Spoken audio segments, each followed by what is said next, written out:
Om Ganadimirantasya Gyananjana Shalakaya Chakshur Militam Yenam Tasmai Shri Gurave Namaha Gaurave Gurachandraya Radhikaye Tadaraye Krishnaya Krishna Bhaktaya Tadbhaktaya Namo Namaha. Alors, nous sommes sur le Dharma. On va entamer le 13e chapitre. Donc, c'est la troisième partie pour nous en français parce que euh, ce serait plutôt la deuxième en anglais, deuxième partie, mais on a décidé de faire comme ça, de faire 12 chapitres, 13 chapitres, et puis finalement 20, 22 chapitres, quelque chose comme ça, 24, 25 chapitres, troisième partie.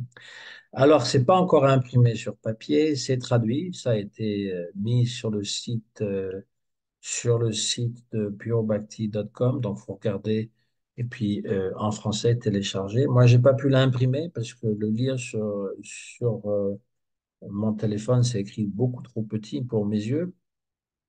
Donc, je vais en faire un, un bon résumé de l'anglais finalement. Donc, je le retraduis à nouveau, mais je vais pas tout vous lire. Vous pouvez aller le voir parce qu'on mélange toujours, donc, enfin, mélanger.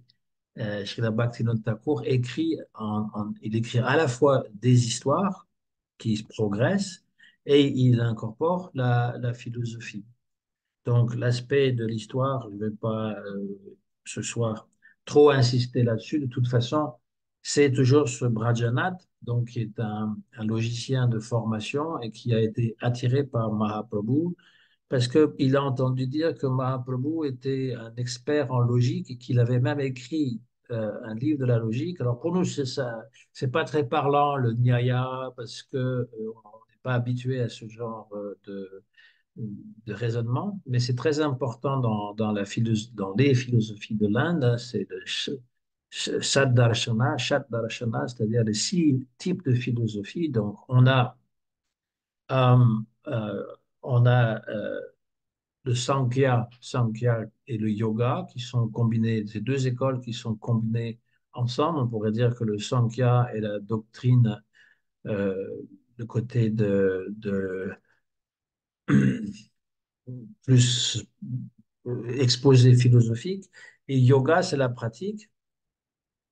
Donc, la méditation, les asanas, tout ça.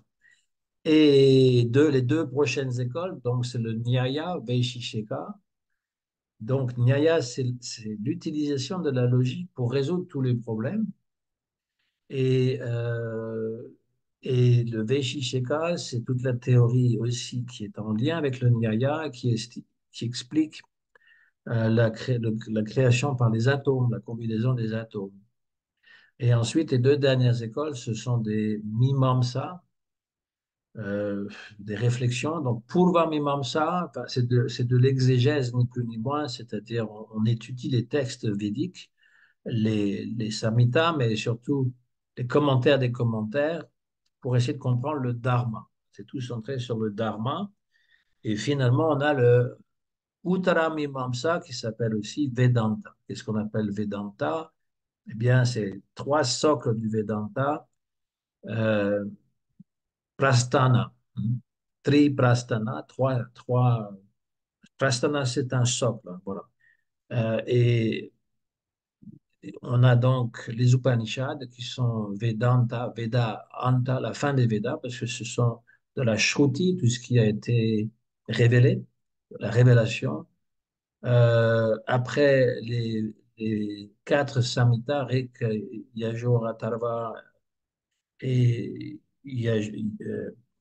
Rik Sama, Yajur, Atharva, Veda, et puis les commentaires de ces quatre Samhitas qui sont les Brahmanas et ensuite les Aranyaka, mais tout particulièrement les Upanishads. On va en parler d'ailleurs tout à l'heure. Et puis, ça, c'est un socle du Vedanta. Le deuxième, c'est la Bhagavad Gita, qui est la résumé de tous les Upanishads. Et puis, le troisième socle, c'est le Vedanta Sutra, donc des aphorismes qui portent sur les Upanishads. Voilà pour les six systèmes philosophiques. Donc, le Nyaya, c'est la logique. Et on a comme apport du Nyaya donc, les comment établir le pramana? Ça aussi, on va en parler tout à l'heure, c'est-à-dire, euh, ça c'est quelque chose de très important dans l'acquisition de la connaissance. L'acquisition de la connaissance, il faut que ce soit basé sur euh, un système de connaissances valables. Voilà, pramana.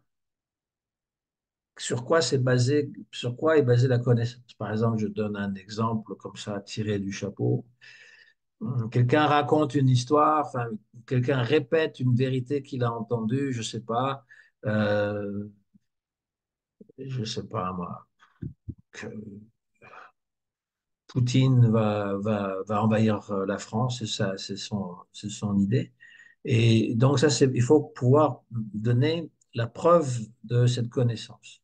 Alors très souvent, quand quelqu'un raconte des choses sur la société et sur la politique, et surtout à l'emporte-pièce comme ça, eh bien ça vient des réseaux sociaux ou encore de la télévision, rarement d'un journal qui a l'habitude de réfléchir, je veux dire des journalistes qui ont l'habitude de réfléchir, et c'est pas soutenu par tout le monde. Donc ce pramana, ce moyen d'acquérir la connaissance est déficient. C'est plutôt du cancan ou des idées, des spéculations. Donc c'est déficient. Voilà.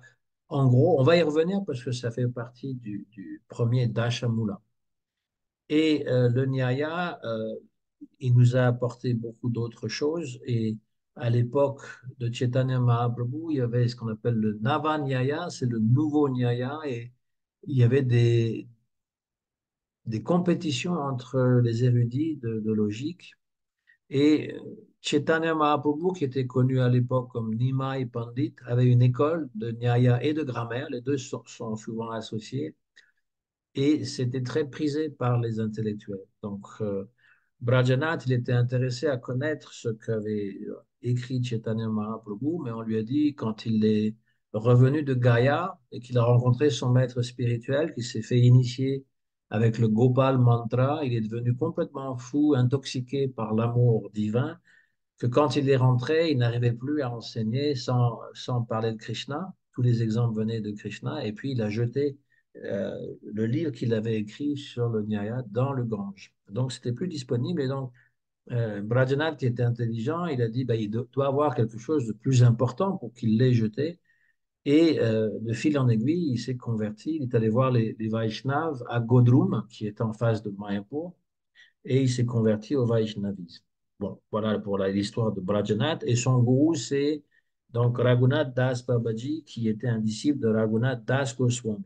Parce que le Jivadharma, eh bien, il raconte l'histoire de ces Vaishnav Babaji peu de temps après la disparition de Chaitanya Mahaprabhu. Il y a même des associés de Mahaprabhu qui sont toujours vivants. On verra d'ailleurs dans la partie finale, la quatrième partie, c'est-à-dire on parle là du Rasa Tattva. Dans cette quatrième partie, donc, euh, Brajanath et son acolyte vont rencontrer Gopal Guru Goswami à Jagannath Puri. Il y a une murti de Gopal Guru au temple avant de rentrer euh, Kashi Mishra Bhavan, là où Chaitanya Mahaprabhu est resté. Donc à l'entrée, à gauche, il y a des murtis de Radha Krishna, et puis il y a une petite murti de Gopal Guru qui donc a connu Chaitanya Mahaprabhu et qui s'est spécialisé après dans ses connaissances des 11 euh, Siddha Pranali, comment donner les 11 statuts du Siddhadeha. Mais c'est un peu compliqué pour l'instant parce qu'on n'a pas encore creusé, mais disons que Bhaktivinoda Thakur fait allusion à des personnes qui ont réellement connu Chaitanya Mahaprabhu. Déjà dans les premiers chapitres, il est question de Nrishingananda, Brahmachari, donc qui a connu Chaitanya Mahaprabhu et qui est toujours vivant. Donc Raghunath Das Babaji, eh bien, il a connu Raghunath Das Goswami. Et là, donc, il était très attentionné envers Brajanath. Et on avait terminé le 12e chapitre en parlant que la prochaine fois, on parlera des 10 idées fondamentales qu'a exposé Chaitanya Mahaprabhu, donc Dasha Mula. Dasha, c'est le 10e. 10, Mula, ça veut dire la racine, en fait, les fondamentaux, les 12 fondamentaux. Et Bhaktivinoda Thakur donne donc euh, un sutra assez long, euh, un verset, qui condense donc les 10 vérités. Donc je vous lis en sanskrit. Amnaya praha tattvamarim ya paramam sarvashaktim varasabdim tad binam shasya jivam prakritika valitam tad vimukta shabhavat beda beda prakasham sakalam apihari sadhana shuddha bhaktim sadyam tatpritim eveti upadishati janan gorachandra swayam saha. Alors, les 10 vérités, 10 fondamentaux, on va dire. Le premier, les Védas enseignent, euh, enseignent les choses suivantes. Donc ça, c'est la première. Ça, c'est le Brahman. Et les 9 suivants sont appelés Prameya. Le Brahman, c'est le moyen de connaissance valide, donc qui a du poids, qui a de l'autorité, et qui va donc énoncer ce qu'il faut apprendre, ce qu'il faut savoir. Les 9 Prameya, Krishna est le Tattva suprême, la vérité suprême. Ça, c'est vérité numéro 2. 3, Krishna a toutes les Shaktis. Krishna est un océan de rasa. 5, les jivas sont des amshas, c'est-à-dire des parties infimes du Seigneur. 6, dans l'état conditionné, les jivas sont sous l'influence de la matière à cause de leur nature qui est marginale, tatashta. 7, dans l'état libéré du jiva, dans l'état libéré, les jivas sont libres de l'influence de la matière en raison de cette nature tatashta. 8, les jivas et le monde matériel sont à la fois différents et non différents du Seigneur. 9, la pure bhakti et la sadhana du jiva. 10, priti ou l'amour divin pour Krishna et le sadhya, c'est-à-dire le but. Alors, je ne vous demande pas d'apprendre ça par cœur, même si Gurudev, donc Srila Bhaktivedanta, Narayan Goswami Maharaj, il disait, si vous ne connaissez pas ce verset avec le sanskrit, hein, Amnaya Prahata Tomarim, Ya Paramam Sarva Shakti Parasabdim, Tad Binam Shashajivam Prakriti Kavanitam, Tad Vimukta Shabhavam. Donc, je lis juste les 2 premières lignes. Si vous ne connaissez pas par cœur le sanskrit et la signification, en anglais, en français, dans votre langue maternelle, il disait, vous n'êtes pas mes disciples. Il y a 2, 3 versets comme ça qui sont assez longs. Hein, il y a Anarpita Sharin Chirat, celui qui commence par ces mots dans le Chaitanya Charitamrita, qui décrit la raison de la venue de Mahaprabhu. Et puis il y a aussi le verset de Vishwanath Chakravarti Thakur, qui aussi donne un résumé encore plus succinct que celui qui vient d'être lu avec les 10, comment dire, vérités, les 10 fondamentaux.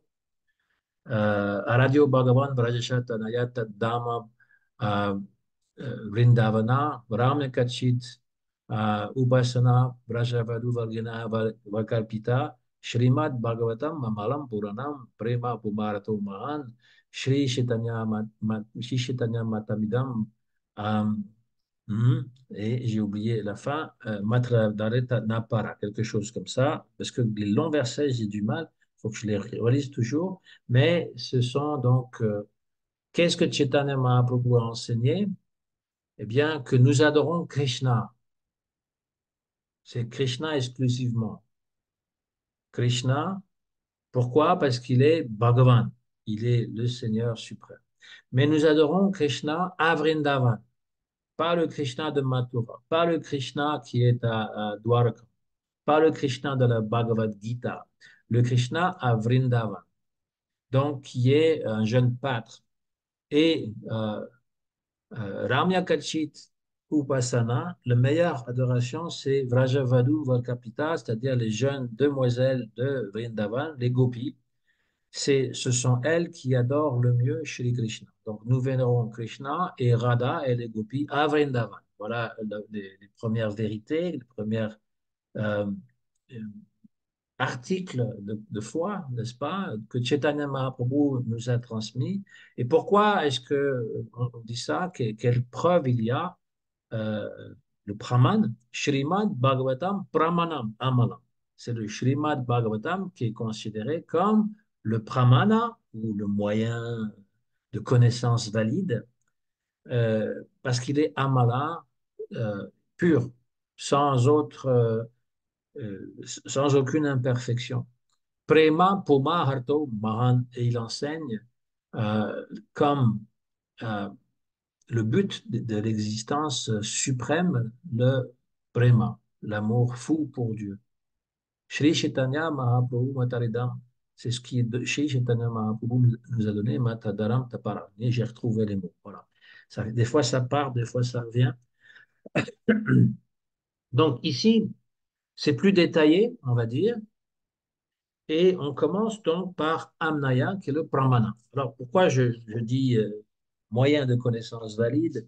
Parce que, en fait, en Occident aussi, c'est une partie de la philosophie qu'on appelle l'épistémologie ou la philosophie de la connaissance. C'est très simple, comme je l'ai expliqué tout à l'heure. Quand je dis quelque chose, quand j'apprends quelque chose, sur quoi c'est basé? D'où vient ma connaissance? Comment est-ce que je peux savoir si ce que je dis est vrai? C'est quand même une question importante. Voilà. Et donc, il y a trois moyens de connaître la vérité, pratyaksha, anumana et euh, shabda. Par les sens, par la déduction ou l'induction, donc la logique, et par les livres révélés, c'est-à-dire les Védas. On y reviendra. D'abord, définir ce que veut dire amnaya et comment est-ce qu'est transmise cette connaissance. Donc, amnaya, en fait, c'est shabda, shabda brahman. Pour résumer, Bhaktivinoda Thakur, il va dire dans ce chapitre que Amnaya, ça veut dire les Védas transmis par la Guru Parampara. Ça, c'est la façon facile de comprendre ce qu'est Amnaya. Les Védas transmis par la Guru Parampara, le Guru, quel passage des Védas va-t-il citer? Alors, les Védas, c'est vaste, hein, n'est-ce pas? On y reviendra tout de suite après. Il y a aussi quatre Sampradaya, Vaishnav. Donc, il y a la Lakshmi Sampradaya dans laquelle s'inscrit Sri Ramanuja. C'est pas lui qui l'a inventé, mais il s'inscrit dans cette lignée. Donc, la connaissance qui aurait été transmise par Lakshmi Devi. Et puis, il y a la Brahma Sampradaya qui aurait été transmise euh, à Madhvacharya. Et puis, par suite, euh, à notre Sampradaya, si on peut appeler ceux qui suivent Chaitanya Mahaprabhu une Sampradaya, et ensuite, donc, qui était transmis par Brahma, le Seigneur Brahma, et ensuite, il y a Shiva, qui était transmis donc à alors, Rudra Sampradaya, c'était Vishnu Swami, et dans le monde moderne, cette Sampradaya était représentée par Balabhacharya. Quand je parle du monde moderne, c'est à partir du XVIe siècle en Inde, parce que la Rudra Sampradaya, qui est issue de Vishnu Swami, a été comme perdue. Non, je me trompe. La Shiva Sampradaya, c'est Nimbarka ou Nimbaditya, qui a transmis donc la philosophie Beda à Beda. Ça, c'est toujours valable. Il y en a encore à Vrindavan. C'est les quatre Kumaras.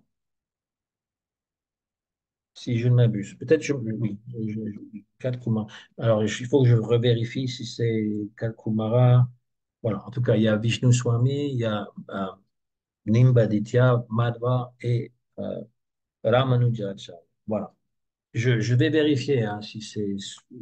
Voilà. Comme je le dis, des fois, euh, la mémoire fait défaut. Et c'est pour ça qu'on ne peut pas compter seulement sur sa propre intelligence parce qu'on va tomber dans les erreurs. Parce que justement, qu'est-ce que d'abord les, les Védas ou Amnaya,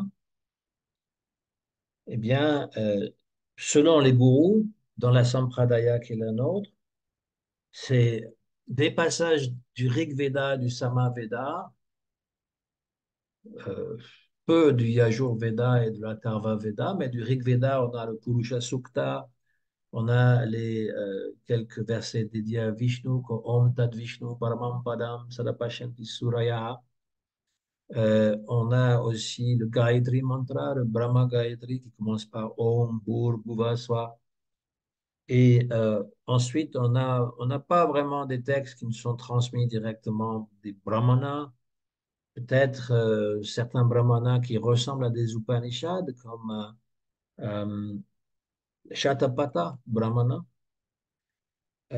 Ensuite, on a les Upanishads. Donc là, Bhaktivinoda Thakur, il va citer les 11 Upanishads majeurs. En fait, on les appelle aussi les Upanishads védiques parce qu'elles sont toujours en lien avec le Veda, en lien avec le Veda et le sacrifice, hein, les yagya.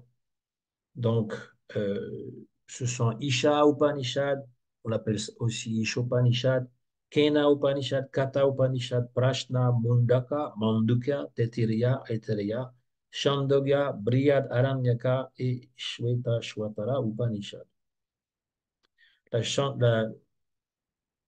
D'après les érudits sanskritistes, la Brihad Aranyaka Upanishad serait la plus vieille Upanishad qui est liée directement à un brahmana, un écrit brahmana qui s'appelle le Shatapatha Brahmana, et ça remonte donc aussi à un Veda particulier. Sinon, après, c'est la Chandogya Upanishad qui ressemble beaucoup à la Brihad Aranyaka Upanishad. Et puis, l'Isha Upanishad, c'est celle qu'a traduit Srila Prabhupada et commenté, une Upanishad assez courte. Et puis, voilà, ce sont les 11 Upanishads majeurs. Shankaracharya, lui, on n'accepte que 10. Il n'accepte pas la Shweta Shwatara Upanishad.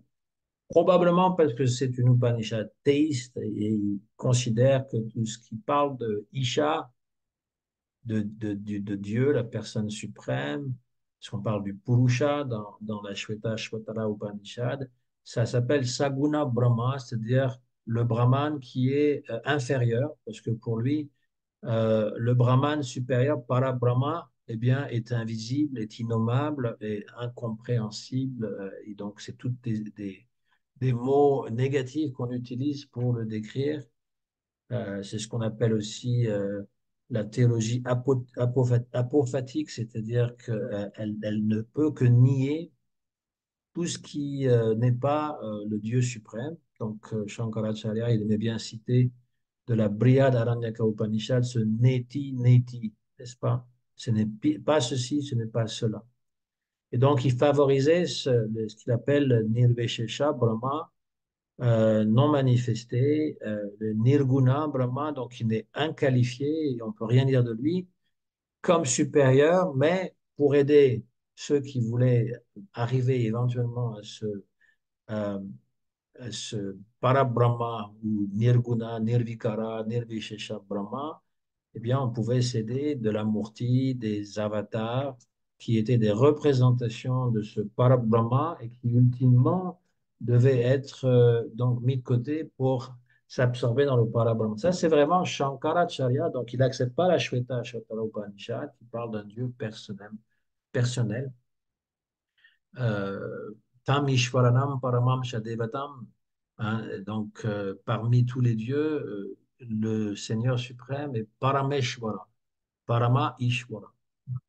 Et puis il est aussi Nityo Nityanam Chetana Chetananam, de tous les êtres conscients, il est l'être super conscient de toutes euh, des êtres éternels, il est celui qui donc dont l'éternité procède, etc. Tout ça, c'est dans la Shvetala Upanishad, mais les Vaishnavas, ils acceptent. Comme je viens de le dire, ces versets sont cités souvent par Srila Prabhupada et les autres gourous.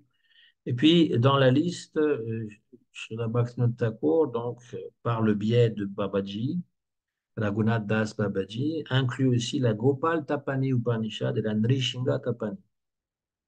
Voilà, donc Gopal Tapani, c'est une Upanishad qui est centrée sur Krishna, Gopal, Govinda Gopal, et où on retrouve le Gopal Mantra qu'on récite quand on reçoit l'initiation. Avant le Kama Gayatri, il y a le Gopal Mantra. Et Nishinga Tapani, donc c'est aussi une Upanishad Vaishnav, donc ça il y a 108 Upanishads majeures. La Guru Parampara dans notre lignée ne les cite pas toutes comme étant authentiques parce qu'il y a des Upanishads qui sont monistes, il y a des Upanishads qui sont dédiés à Shiva, il y a des Upanishads du yoga, il y a des Upanishads du renoncement, il y a les Upanishads qui sont centrés sur le Veda, comme je disais, les Upanishads védiques que j'ai cités, et puis on a les Upanishads qui sont dédiés à Vishnu. Donc Gopal Tapani fait partie de. Il y a une Krishna Upanishad aussi qui existe. Donc, Gopal Tapani, c'est une Upanishad qui est citée souvent par les acharyas. Et puis, Nrishinga Tapani, ben, c'est des mantras. On retrouve le mantra de Nrishingadev, Ugraviram Mahavishnum Jvalatam Sapatomukam Nrishingam Bisharam Badram Mrityur Mrityur Namami Aham, qui est considéré comme un Maha Mantra, qui a. Enfin, bon, ça c'est cité parfois, c'est accepté en tout cas. Donc voilà pour les Védas, mais ça inclut évidemment la Bhagavad Gita, le Srimad Bhagavatam, et puis tout ce qui a écrit aussi des Acharyas. Ça aussi, c'est considéré comme Veda. Euh, je donne juste une allusion parce que ça m'a quand même intéressé.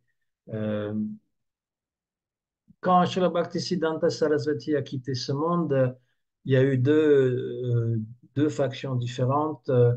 Une qui était tournée vers euh, Bhaktivilas Tirtha Maharaj, qui était donc l'acharya à Mayapur dans le Yoga Pit de Chaitanya Mahaprabhu et en même temps dans là où Chaitanya Math, là où a vécu Srila Bhaktisiddhanta. Et puis l'autre faction était donc à Calcutta. Il y avait le grand Math de Bhaktisiddhanta et c'est euh, de- j'ai oublié le nom encore une fois, c'est vraiment très limité. Ananta Vasudev, voilà. Et puis, à un moment donné, Ananta Vasudev, il a un peu changé son fusil d'épaule, il a critiqué Bhaktisiddhanta et même abandonné son sannyas.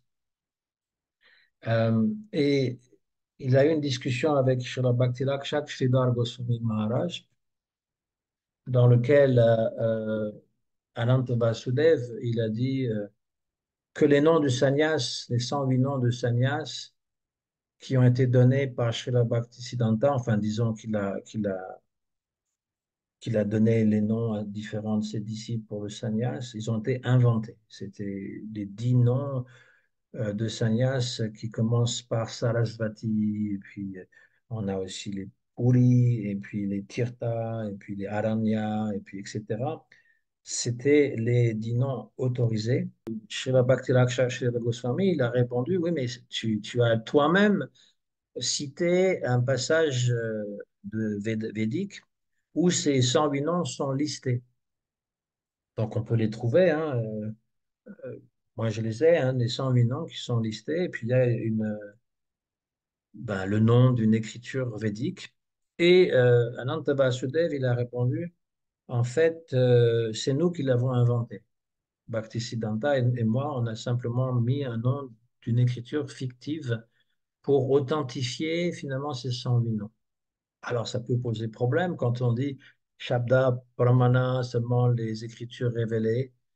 Mais Srila Bhakti-Rakshak Sridhar Goswami Maharaj, donc Sridhar, ce serait selon Ananta Vasudev un nom qui n'est pas authentique selon les écrits védiques.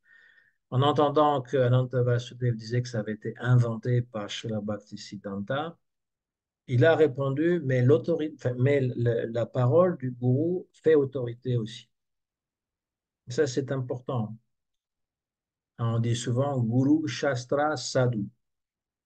C'est-à-dire que la parole du gourou, même si elle n'est pas comme indiquée telle qu'elle dans un écrit védique, elle fait autorité. Alors, c'est pas n'importe quel gourou, hein, je veux dire. C'était pas pour critiquer quoi que ce soit, c'était simplement pour dire que lorsque le gourou dit quelque chose, il faut le croire. Parfois, on peut lui demander s'il y a un écrit védique dans lequel on peut le trouver, mais parfois, il va simplement dire, oui, mais c'est quelque chose de général. Voilà. J'y reviendrai là-dessus, sur cette idée euh, de la vérité qui vient du gourou. Et puis, on peut, comment dire, citer les Écritures de façon générale. Pour revenir au pramana, c'est-à-dire les moyens de connaissance valides ou valables, Pratyaksha, donc, est le premier, comment dire, la première façon d'appréhender la connaissance, de connaître la connaissance. C'est basé sur les sens matériels, la vision, l'audition, même on peut dire, voilà, l'odorat et puis ce qu'on peut goûter, ce qu'on peut toucher. C'est une façon d'avoir une connaissance donc du monde, des autres, euh, etc. Alors, pratyaksha, aksha, c'est les yeux, donc c'est surtout par les yeux, mais aussi par l'oreille qu'on peut déduire des choses, hein. Mais le problème, c'est que cette connaissance par la perception sensorielle, elle est défectueuse. Elle est contaminée par Brahma, qui est l'illusion, Pramada, faire des erreurs, et Vipralipsa, tendance à tromper autrui, se tromper soi-même, Karanopatava, les sens sont imparfaits. Alors, il y a des exemples qui ont été donnés par Srila Prabhupada dans la Sri Upanishad, il parle déjà de ces choses-là. Euh, eh bien, puisque les sens sont imparfaits, hein, en fait, les sens imparfaits, puis l'illusion, l'erreur, bon, ça peut en fait être assez semblable, mais le fait que les sens soient imparfaits, ça induit en erreur. Je donne un exemple tout simple. Il fait, il fait sombre, pas nécessairement nuit complet, mais on voit une forme au loin et on pense que c'est une personne. Et qu'en s'approchant, on voit que c'est un poteau, par exemple, ou un arbre. Donc, les sens étant imparfaits, parce qu'on ne peut pas voir très loin, on en déduit, donc par l'esprit, on en déduit que voilà, ça ressemble à un homme, mais en fait, c'est pas un être humain. Voilà. Ensuite, la limite des sens aussi, ça veut dire que plus pertinent encore comme exemple, ce qui se passe au-delà du mur. Je suis devant un mur, je ne sais pas ce qu'il y a derrière. Alors, si j'ai déjà vu ce qu'il y a derrière, si c'est un jardin, par exemple, je sais à quoi il ressemble par ma souvenance, ma mémoire. Mais en fait, si je sors dans le jardin, il est très peu probable que ce que je m'imagine, même par la connaissance que j'en ai, que ce soit identique. Ça va être peut-être très différent. Donc, les sens sont imparfaits et ils nous induisent en erreur. Ensuite, euh, on a tendance à tromper. On a tendance à tromper, à nous tromper, à tromper autrui. Euh, Ben, vous connaissez tous le phénomène du téléphone arabe, par exemple. Hein, on dit une phrase, euh, la nuit, tous les chats sont gris. Ça, par déduction, on peut remettre à l'endroit, mais des fois, ça se transmet de bouche à oreille comme ça, et puis ça revient de l'autre côté, et puis c'est euh, le puits, euh, parce qu'on le répète qu'une fois, le puits je sais pas, n'importe quoi, hein. C'est complètement différent, on n'a rien compris, ça fait rire tout le monde. Mais en fait, voilà, on colporte des fois des nouvelles qui sont fausses, comme je l'ai dit, les fake news, sans vérifier. Donc, on croit à ce qu'on lit, on croit à ce qu'on entend, et parfois il y a des montages qui sont assez, avec l'intelligence artificielle, qui sont assez, comment dire, bien faits. Donc les gens les prennent argent comptant. Alors on peut très bien utiliser des fois des fake news simplement pour rigoler. On se moque, mais on sait très bien que c'est qu'une fake news. Alors, les gens qui prennent ça à la lettre, eh bien, ils ne prennent pas le temps de vérifier l'information, ni pourquoi elle a été envoyée d'ailleurs. Et donc voilà, ce sont les erreurs qui sont liées au sens, hein. L'illusion, faire des erreurs, tendance à tromper, les sens sont imparfaits. Et donc la connaissance ne peut pas être, comment dire, elle peut pas être aller très loin par ce moyen-là. Donc l'autre moyen, un deuxième pramana, qui est donc très important, c'est anumana. Donc c'est par la logique, surtout la déduction, l'induction, la déduction. Donc je vois de la fumée au loin, j'en déduis qu'il doit y avoir du feu. Voilà. Mais ça pourrait être causé par autre chose. Euh, je sais pas, ça peut être causé par autre chose, de la fumée. Euh, et souvent, la connaissance scientifique, elle est basée sur ces deux pramana. J'observe et je déduis. Je donne l'exemple là aussi très flagrant. J'observe ben, comme Darwin, il est allé sur un bateau faire le tour du monde. Il s'est arrêté dans les îles Galapagos, là où il y a beaucoup, beaucoup de variétés d'espèces. Et en observant, il a déduit que telle espèce donne naissance à telle autre. Donc, il a fait observation et c'était quelqu'un qui avait fait des études dans ce domaine hein, de la botanique et puis pas l'ethno, mais la biologie. Et donc, il a observé et il a déduit. Anumana, c'est déduire, voilà, maintenant, j'ai cette proposition. Donc, il en a conclu cette théorie de l'évolution naturelle.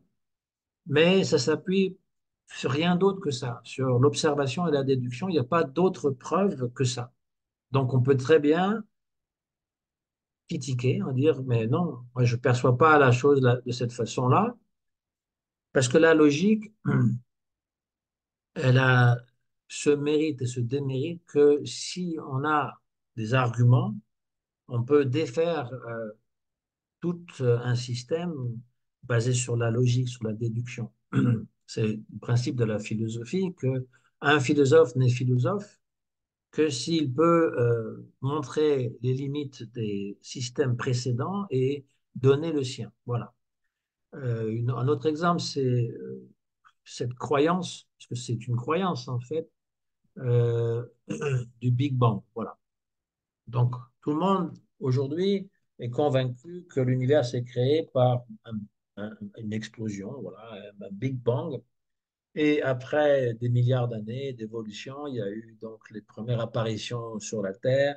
Et par évolution naturelle, on est passé des, des amibes ou des choses qui vivaient dans l'eau, qui sont devenues des poissons, ensuite des tortues qui sont sorties de l'eau, qui sont allées sur la Terre, et ça s'est transformé après graduellement en bipède. Voilà.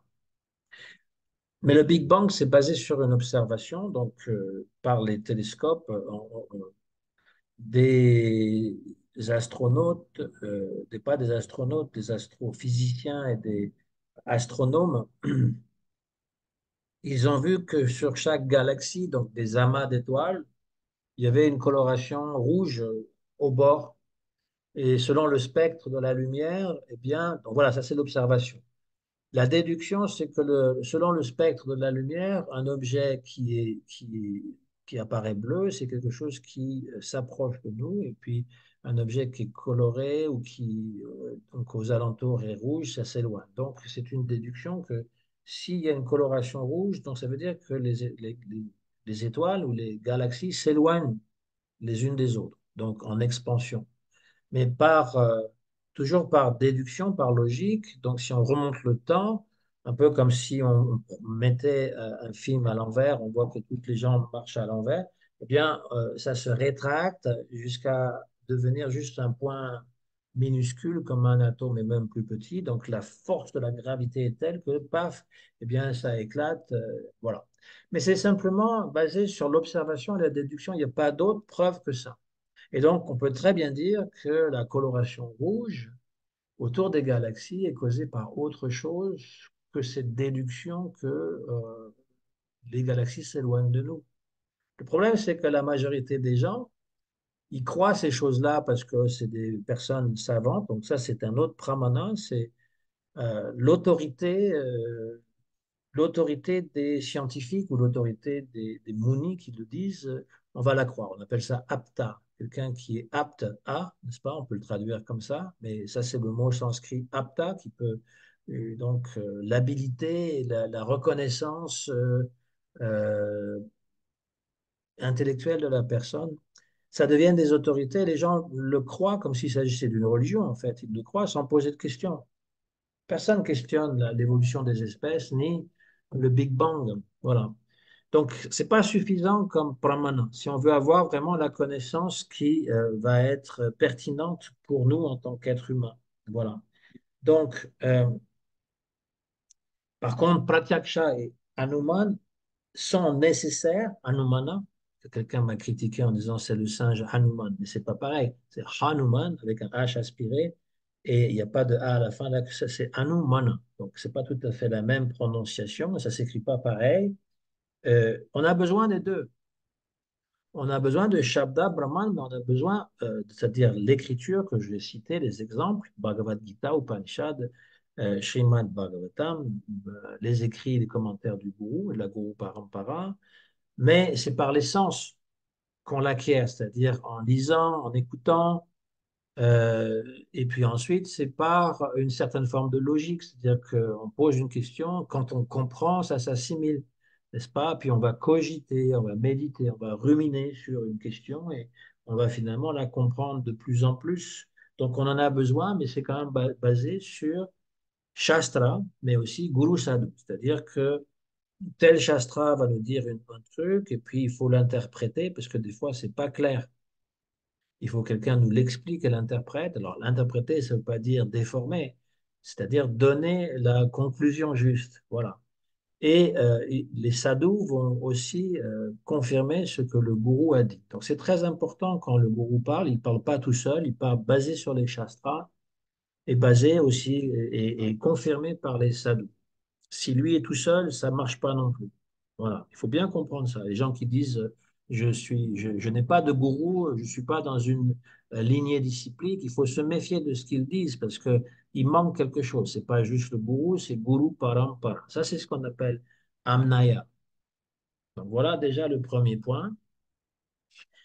Je ne sais pas si on a le temps de parler du deuxième point, parce que ça doit être assez clair, hein. Je veux dire ce que j'ai dit jusque-là, même si c'est condensé, je comprends, mais est-ce qu'on a le temps d'aborder le deuxième tattva qui donc est Vishnu, c'est la personne suprême. Deuxième point, euh, Harim Iya Paraman. Voilà, Hari est la personne suprême. Alors c'est très simple. Qu'est-ce que les Shastras disent? Qu'est-ce que nos gourous à nous disent des Shastras, citent les Shastras? Euh, Paramam Hari, que Hari ou Vishnu est le Dieu suprême, même Krishna dans notre lignée. Donc d'abord, eh bien, Hari et Bhagavan, dans le Vishnu Purana, qui est donc un Purana Vaishnav, parce que c'est pareil avec les Upanishads, eh ben, il y a des Puranas des Shaktas, donc ceux qui adorent la déesse, il y a le Purana Shivaïte, il y a les Puranas dédiés à Ganesh, et il y a les Puranas qui sont dédiés à Vishnu. Enfin, c'est surtout ces trois, euh, euh, Brahma, Shiva et Vishnu. Et dans les Shiva, il y a Shakti aussi. Alors, Vishnu Purana, Ishwarya Samagrasya, Viryasya Yashaya Shriya, Jnana Vairagyam Chaiva, Shanam Bhagayinti Gana. Donc, les six bhagas, c'est-à-dire les opulences, sont euh, euh, Donc, on a Eshwarya, ça, les Eshwarya, donc euh, la divinité, Virya, la force, Yashaya, la réputation ou le fait d'être très connu. Shri, donc c'est Shri, donc c'est la, dans le premier, le Yashaya, c'est la renommée, quoi. C'est le terme plus juste. Shri, c'est l'argent, c'est quelqu'un qui est très argenté. Dhyana, la connaissance. Vairagya, le renoncement. Voilà, Shana, Bhaga et Dingana.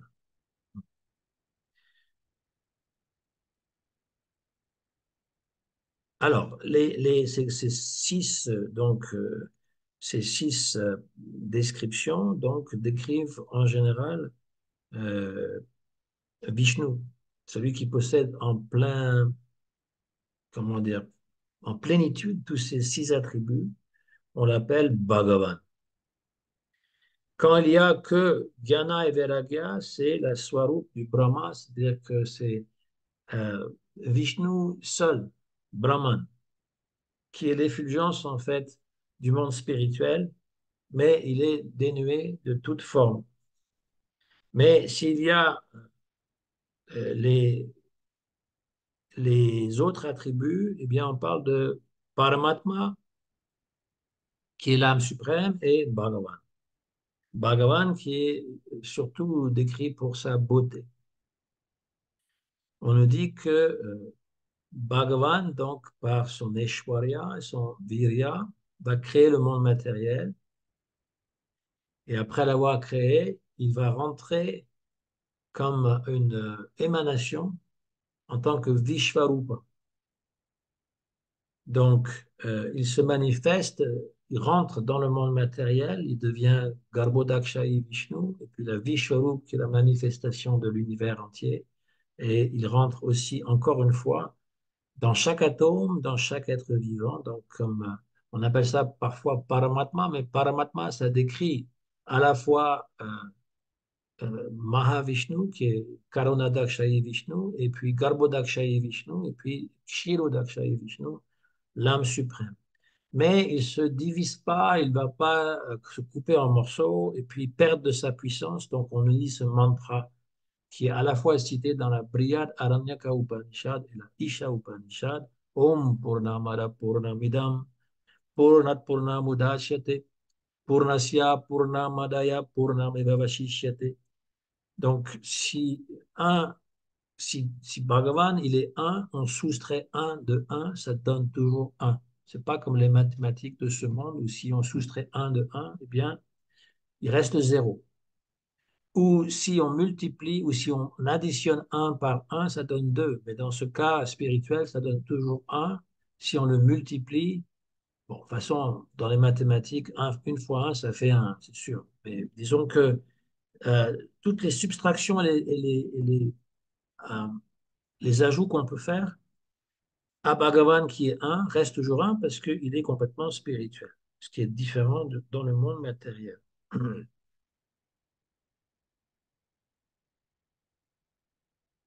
On reviendra sur le Jiva Tattva, ces données un peu plus loin. On parle en fait que Bhagavan Vishnu, qui est dans le cœur de chacun, Paramatma, n'est pas l'égal de Atma ou Jivatma. Parce qu'il y a plusieurs versets déjà cités dans le Rig Veda et dans plusieurs Upanishads où on nous parle Dva Suparna, Sayuja, Sakaya, deux oiseaux qui sont situés sur une branche d'un arbre et qui sont comme deux amis. Il y en a un qui goûte le fruit amer ou sucré euh, pour, pour essayer de jouir des sens, et puis il y en a un autre qui le regarde. Celui qui mange les fruits, c'est l'âme individuelle, celui qui regarde, qui n'est pas lié, qui n'est pas tantôt heureux, tantôt malheureux, c'est Paramatma. Euh, tout vient, en fait, tout ce qui a été créé vient juste d'un fragment de sa puissance, comme c'est dit dans la Bhagavad Gita. Il n'a pas besoin de multiplier les exemples de son Aishwarya, de sa majesté, parce que c'est ce que ça veut dire, Aishwarya, ça vient du mot Isha, Ishwara, et Ishwarya, ce qui appartient à Ishwara. Euh, Ensuite, euh, eh bien, chez la Bhaktivinoda Thakur, à travers donc euh, le Babaji, le Raghunath Das Babaji, va dire pourquoi, ultimement, c'est Krishna qui est Bhagavan. Ah, Ete Isham Shakara Pumsam Krishna Stu, Bhagavan Swayam lui-même. Et il va citer les 64 attributs ou qualités de Bhagavan Shri Krishna. 50 de ces qualités sont partagées par les jivas, tels que nous, mais à une quantité beaucoup inférieure à Narayan. Donc, d'être très beau, euh, d'avoir de la vitalité, d'être fort, euh, d'avoir des idéaux, de parler plusieurs langues, d'être véritable, de parler d'une manière agréable, éloquente, être érudit, intelligent, plein de nouvelles idées. Je ne veux pas tous les lire parce que vous pouvez les trouver facilement, les 50 qualités des jivas. Il y en a 50. Et il y en a 5 donc supplémentaires qui n'appartiennent qu'à Narayan et à Shiva, et parfois aussi il est dit Brahma, mais de façon inférieure à Narayan, ses qualités. Ça veut dire qu'il est toujours situé dans sa forme éternelle, il est omniscient, il est toujours jeune. On ne voit jamais Vishnu ou Krishna avec une barbe, encore moins avec des cheveux blancs. Donc Brahma, il a ces 5 qualités supplémentaires, mais il est souvent représenté avec une barbe. Alors des fois pas de barbe, mais des fois aussi avec une barbe et des cheveux blancs et une barbe blanche. Euh, il a un corps qui est fait d'éternité, connaissance et félicité. Il possède des pouvoirs mystiques, siddhi. Donc voilà, 55 qualités, donc 5 appartiennent à des jivas ou des tattvas supérieurs. Brahma est jiva, est un jiva, et parfois c'est Vishnu lui-même, hein, quand il n'y a pas de jiva qualifié. Et Shiva, eh bien, il est un peu un tattva un peu différent. Il n'est pas directement Narayan, sauf dans son aspect créateur, et il n'est pas un jiva non plus. Et donc, il y a 5 autres qualités qui n'appartiennent qu'à Narayan, Vishnu, euh, et les Purusha avatars, c'est-à-dire les 3 Vishnu dont j'ai parlé. Euh, il a des énergies inconcevables, des Shaktis. Euh, de lui viennent des millions d'univers, c'est Mahavishnu. Il est la source de nombreux avatars. Il va accorder la libération aux démons qu'il tue et il attire même ceux qui sont Atmarama, comme Shukadev Goswami, ou les 4 Kumara, ou les 9 Yogandhra, même s'ils ont la libération déjà impersonnels, ils sont attirés par les histoires de Krishna. Ça, c'est 5 qualités qui appartiennent à Narada, à Narada, à Narayan. Et finalement, Krishna a 4 qualités qui lui sont propres et qu'aucun avatar, aucun représentant de Vishnu ou des Devatas, et bien sûr des êtres humains et des êtres vivants, ne possède. Lila Premna Prityadikyam Madhuryam Venu Rupayo. Itya Sadaram Proktam Govindasya Chatushtayam. Et donc, ce sont Lila Madhuri. Il a des jeux, des divertissements absolument incroyables qui sont remplis de Madhurya. Il y a Priya, il y a Venu Madhuri, qui est donc euh, un- euh, la douceur du son de sa flûte. Seul lui peut attirer les 3 mondes par le son de sa flûte. Il y a Rupa Madhuri, c'est sa forme magnifique, extraordinaire, remplie de beauté extraordinaire. C'est sa beauté qui rehausse ses ornements, ses habits, et les bijoux qu'il a autour de lui. Normalement, c'est le contraire pour nous. C'est ça qui va nous rendre plus attrayants. Une femme en particulier, si elle se maquille, si elle met des bijoux, des beaux vêtements. Mais là, c'est le contraire. C'est Krishna lui-même qui va donner de la valeur à tout ce qui le décore. Et finalement, Prema, Madhuri, donc qui concerne l'amour dans toutes les différentes rasas, qu'il va inspirer dans le cœur des jivas. Donc 64 qualités qui sont décrites dans le Nectar de la dévotion, Bhakti Rasamrita Sindhu, et puis dans d'autres traductions de Srila Prabhupada, ça représente la forme Satchitananda de Shri Krishna. Donc voilà déjà les deux premiers tattvas, vous voyez, on a fini le chapitre, c'était ça mon intention. Les deux premiers tattvas, Amnaya, c'est-à-dire bah, le brahmana. Avant de commencer à dire ce qu'on a à dire, on doit avouer et présenter quelles sont les preuves. Voilà, ça repose sur les shastras et sur les commentaires des gourous dans la Guru Parampara d'une sampradaya particulière. Et puis le premier prameya, c'est-à-dire qu'est-ce que disent les Védas? Eh bien, c'est que Krishna est la personne suprême. Donc, ces 64 qualités, ça représente en résumé pourquoi Krishna, il est absolument extraordinaire. Il y a d'abord les 6 qualités qui sont données dans le Vishnu Purana. Hein, il est le plus fort, il est le plus riche, il est le plus beau, il a la connaissance parfaite, il a le renoncement parfait, il est Ishwara parfait. Puis il y a les 50 qualités qui sont données que les jivas possèdent aussi à une quantité assez réduite.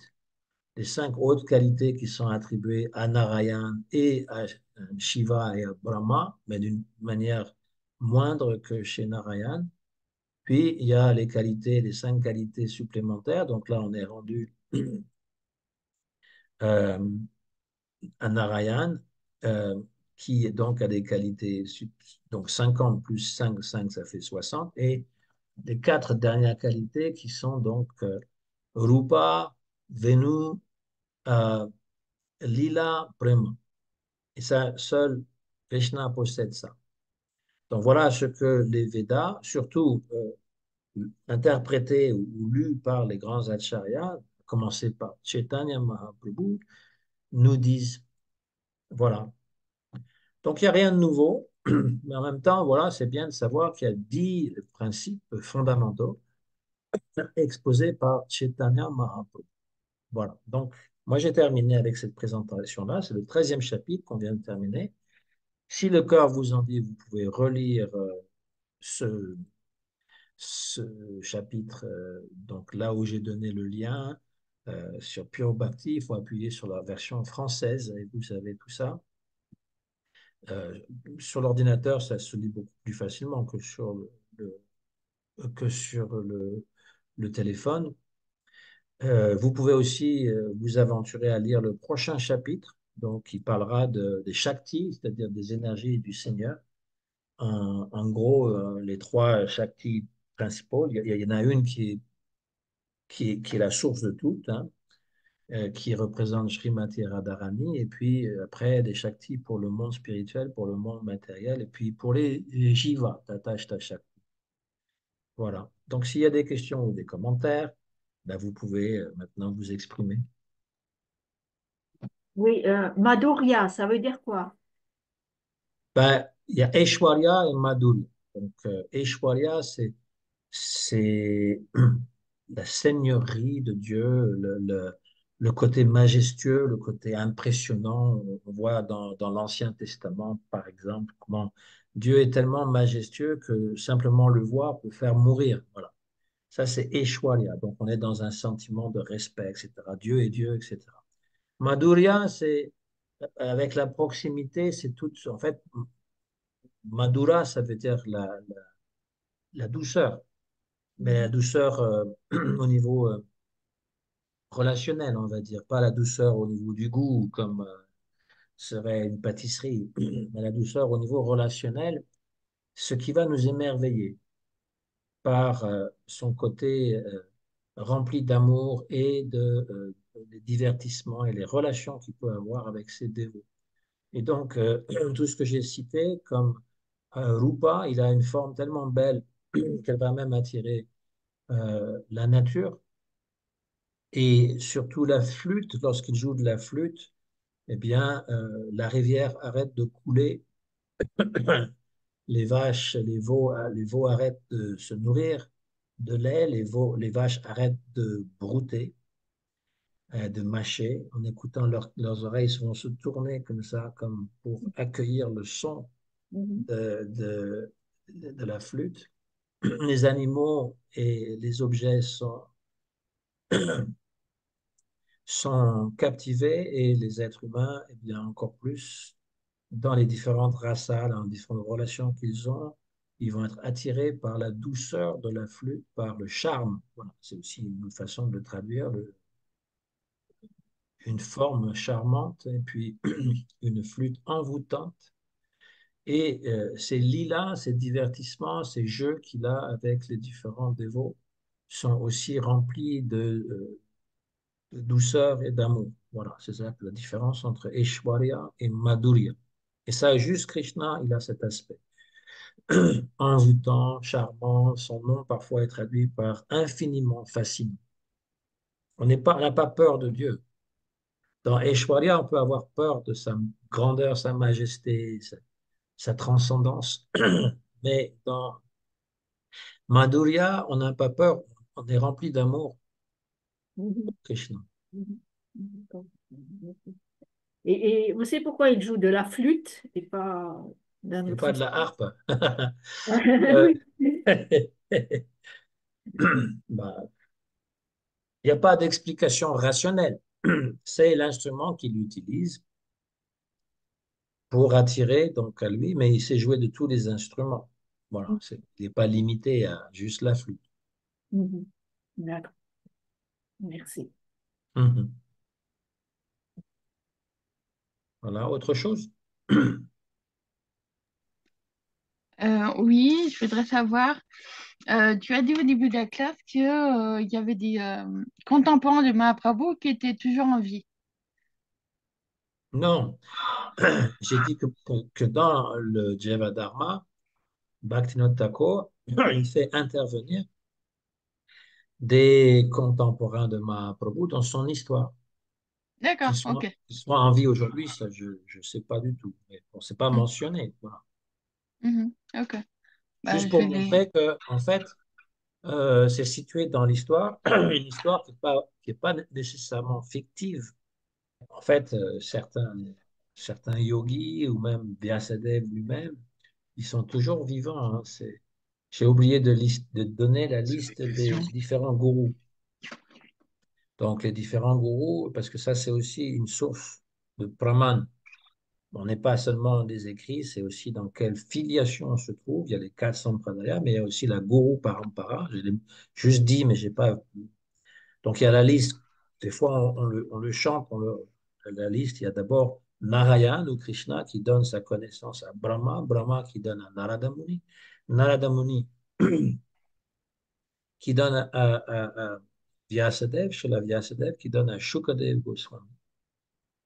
Et puis, juste après, dans la Guru Parampara, qui est dans nos livres de chant, par exemple, il y a un grand espace-temps, parce qu'on passe tout de suite à Madhvacharya qui apparaît au XIIIe siècle.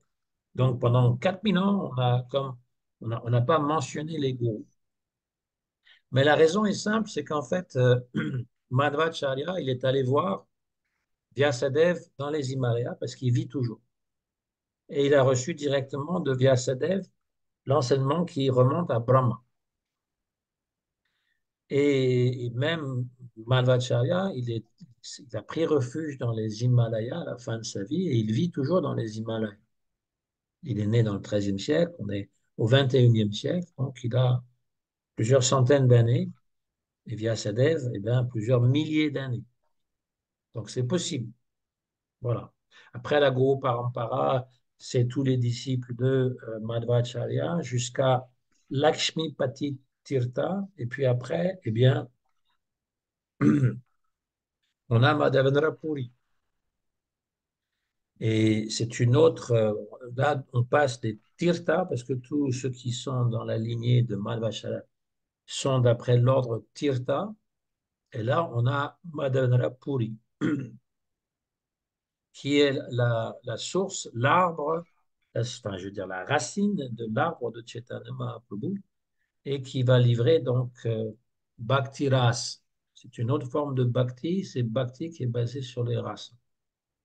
Alors, il y en a qui discutent, qui disent que non, c'est pas possible qu'il soit dans la Madhva Sampradaya parce que c'est que des tirtas et on n'a jamais vu son nom. Mais c'est encore par les calculs matériels. Si on prend dans la lignée de Madhva, ses disciples, qui ont été tous responsables des mata, hein, je veux dire les principaux ashrams, donc ce qu'on appelle les mahant, ceux qui s'occupent d'une mata, eh bien, rien ne nous indique que Madhavendra Puri était un mahant, c'est-à-dire un responsable d'un ashram. Il était plutôt indépendant et puis il allait de droite à gauche. Donc, il est très probable qu'il se soit fait initier par quelqu'un qui était dans la Madhva Sampradaya, mais il a un autre titre que Tirtha. Et à partir de lui, après, il y a Ishwara Puri, Chaitanya Mahaprabhu, les six Goswamis de Vrindavan. Cette lignée va donc jusqu'à aujourd'hui. Donc, Srila Prabhupada et puis tous ceux après, tous les gourous qui sont liés à cette Guru Parampara. Donc ça fait partie aussi du Pramana.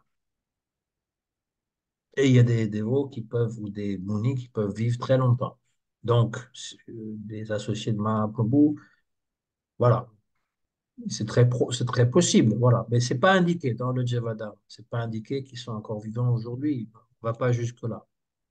Voilà, ben, on a commencé déjà ces 10. Moi, j'appelle les fondamentaux parce que Moula, c'est vraiment la base. On a par exemple les chakras, Muladhara. Chakra, c'est le premier chakra, qui est donc la base de la colonne vertébrale. Donc, j'appelle les fondamentaux, mais pas dans le même sens que les fondamentalistes, évidemment, mais dans le sens de les vérités principales qui sont révélées par Chaitanya. Les vérités, les doctrines, on va dire, mais ce pas des dogmes, hein, ce sont quelles sont les choses essentielles sur lesquelles se base notre philosophie. Oui, on doit avoir une base philosophique solide pour pouvoir aller plus loin. Exactement. C'est exactement ça. En fait, si Bhaktivinoda Thakur nous livre cet enseignement, c'est pour qu'on ait cette base des tattvas très solide et ainsi on pourra aborder rasa tattva. Parce que si on n'a pas des bases très solides, on va aller à droite, à gauche. C'est très important, ça. C'est Mhm. comparé aux fondations. Hein, quand on veut construire un immeuble, il faut construire des fondations très profondes pour que ça tienne debout, sinon ça va se casser la figure. Eh bien, à Mhm. moins que le tattva soit très solide, on ne pourra pas digérer qui vient des races à tattva. On va devenir Babaji, comment dire, Prakrita Sahaja, ceux qui mélangent en fait le spirituel et le matériel. C'est important d'avoir Guru Nishta. Si on n'a pas Guru Nishta, et Guru Nishta, c'est pas simplement qu'on aime le gourou et qu'on trouve qu'il est beau, qu'il est intelligent, qu'il est ceci, cela, qu'on va être fasciné par sa personnalité. Ce n'est pas que ça. C'est aussi connaître ses enseignements, les comprendre et les mettre en pratique. Et dans les enseignements, il y a une partie qu'on peut dire philosophique, c'est-à-dire la compréhension juste. Et on ne sera pas affecté par toutes les autres propositions qui nous viennent de 10 000 endroits différents, les chrétiens, les musulmans, les différentes sectes de l'Inde. On va pas aller à droite, à gauche, comme ça arrive pour quelqu'un qui est kanishta, c'est-à-dire qui n'a pas pris la peine d'approfondir ce que le gourou donne. Mais quand on a bien assimilé, on peut comprendre les autres doctrines, mais on voit qu'elles sont limitées. Et il faut aussi pas s'associer, c'est-à-dire avoir pour amis intimes des gens qui sont autre que déo, ça va nous influencer négativement. Voilà. Quand on parle de s'associer, ça veut dire ouvrir son cœur et puis écouter les confidences. Et donc, ça peut créer des doutes dans notre esprit tant qu'on n'est pas très solide. C'est ça la bhakti, c'est-à-dire que c'est une petite plante qui a été plantée par le gourou et on doit l'arroser régulièrement avec Shravanam, Kirtanam, Vishnu Smaranam pour qu'elle pousse. Sinon, il y a plein de mauvaises herbes qui vont pousser avec. Il faut aussi arracher les mauvaises plantes, les mauvaises herbes, sinon elles vont envahir la petite plante et la faire mourir. C'est des choses qui sont importantes. Bhaktivinoda Thakur, il a écrit plus de 100 livres dans différentes langues, en anglais, en bengali, en hindi, en farsi, c'est la langue perse, qui parlait aussi cette langue. Et donc, et puis plein d'articles en plus. Il n'a jamais cessé d'enseigner pour que les gens qui le lisent, y compris en anglais, puissent comprendre la philosophie, la métaphysique euh, dans Gaudiya Vaishnav. C'est ça, c'est une lignée Gaudiya Vaishnav.